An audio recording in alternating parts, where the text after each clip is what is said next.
Olá pessoal, aqui é o Velgas.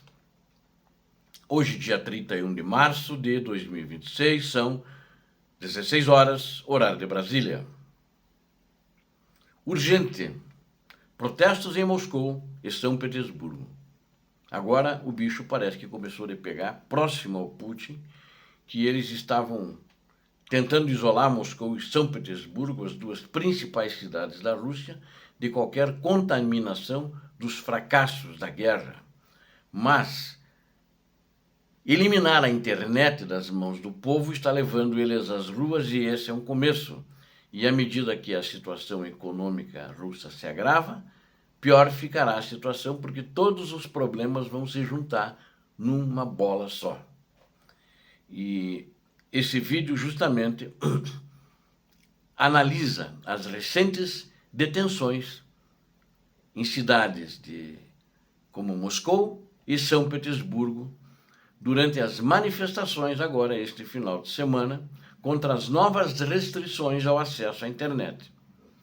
O posicionamento das autoridades russas, as medidas de segurança aplicadas nas praças públicas e as declarações de líderes de tecnologia sobre o futuro das redes sociais na Rússia, vocês vão ver aqui comigo.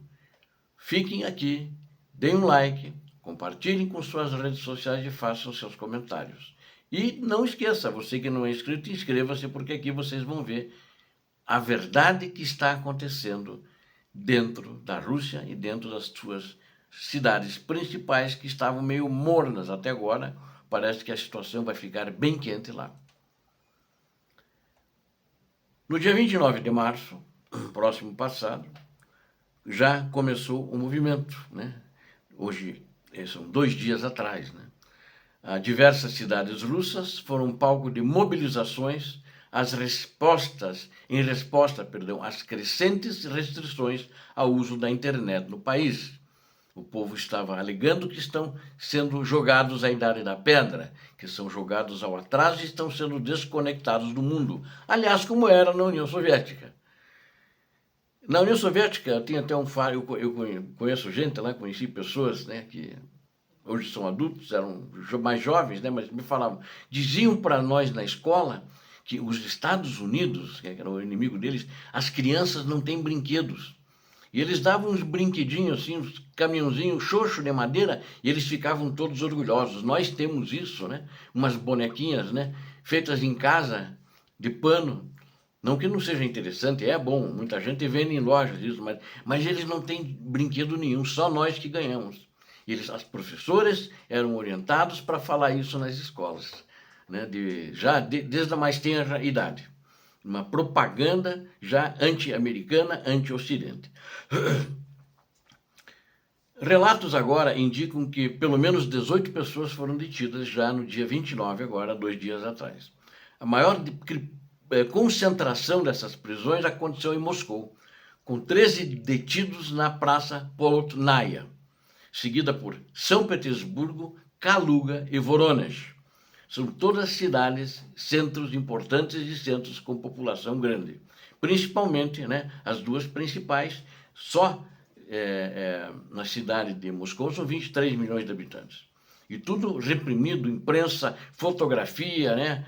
Pouca coisa saiu assim, saiu com material, né? Sempre sai escondido como saía no tempo da União Soviética, mas muito controlado pela KGB, ou pela FSB, né?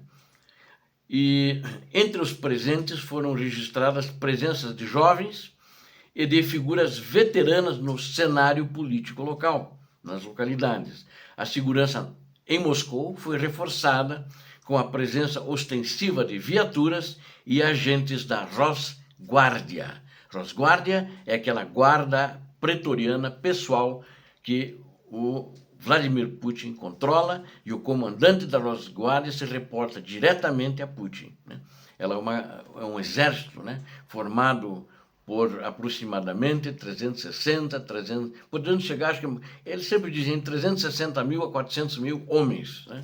Eles têm artilharia, eles têm canhão, tudo, só para vocês terem uma ideia. Quem não assistiu o outro vídeo que eu falei sobre isso, é um exército forte, e tinha algumas viaturas e agentes dele nas praças observando.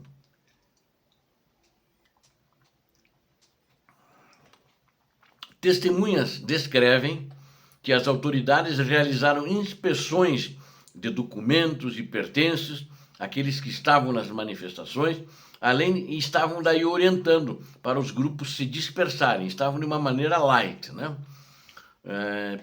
Todos aqueles presentes, inclusive nas ruas adjacentes, quem estava circulando, não estava na manifestação, toda a região estava cercada, em média pelo menos 10 quadras do epicentro da manifestação.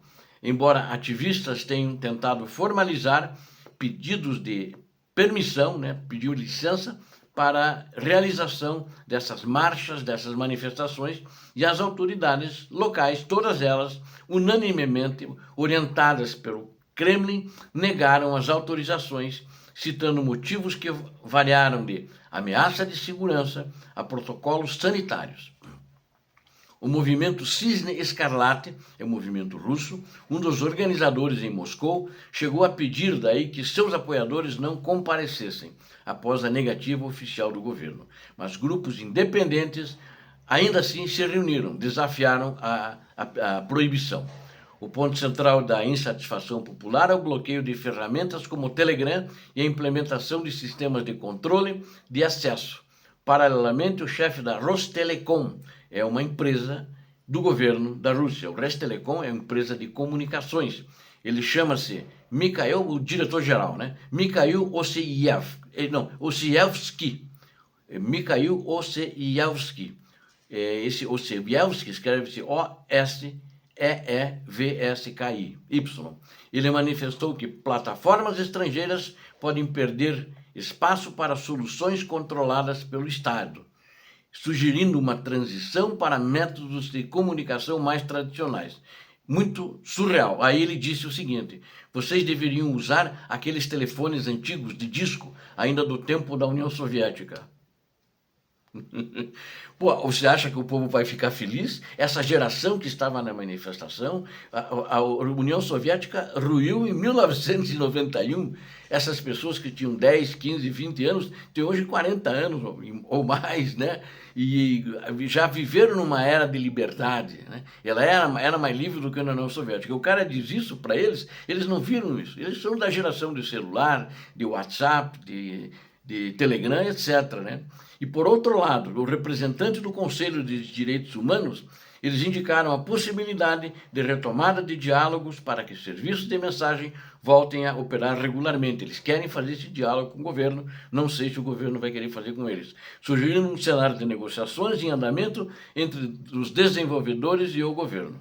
Então, a situação na Rússia é essa: o cara vai lá, que nem na União Soviética, e aqueles telefones de disco, né? O cara teve a cara de pau de dizer isso, falar isso na televisão em rede nacional. O atual cenário na Rússia, vamos concluir isso, ele demonstra uma tensão muito grande entre a busca por maior liberdade digital e as políticas do controle estatal. O problema é que o governo quer controlar agora, deu tudo errado na Ucrânia, não conseguiram os resultados que queriam, na realidade tudo começa aí. Então começa a cortar tudo para o povo não saber a verdade.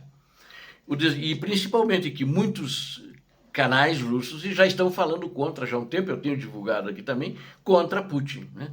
O desenrolar desses eventos e o resultado das negociações sobre as plataformas de comunicação vão definir o futuro da conectividade para milhões de cidadãos russos. E tem uma coisa que acho importante colocar. O Pavel Durov, ele é um russo, ele que é o dono, ele que desenvolveu o Telegram, ele não mora na Rússia, ele já foi preso uma vez na Rússia, aí soltaram, ele voltou para Paris, está morando em Paris. E aí sugeriram, ninguém sabe se isso é verdade ou não, que ele está negociando já com o governo para fazer algumas alterações no Telegram, e aí o Telegram voltar. Ninguém sabe se isso é verdade, eu acho que isso foi falado apenas para acalmar o público, né? O público russo. E eu acho que também esse Pavel Durov, como já foi escaldado, já foi preso uma vez, não iria negociar novamente lá, porque ele pode chegar e se a negociação não for satisfatória, ele pode ser preso, como diz o bom costume russo, né? Ou você aceita o que o sistema quer, ou nós te prendemos, te matamos, fazemos qualquer coisa com você, como eles fazem com a oposição política. Esta é a Rússia. Obrigado a vocês que assistiram esse vídeo. Eu conto com vocês, inscrevam-se no canal. Aqui você vê a verdade, inscreva-se, né? Peço a todos que deem um like, compartilhem com suas redes sociais, façam seus comentários. Deus abençoe a todos vocês, Deus abençoe a Ucrânia, Deus abençoe o Brasil. Paz e bem, paz para toda a humanidade.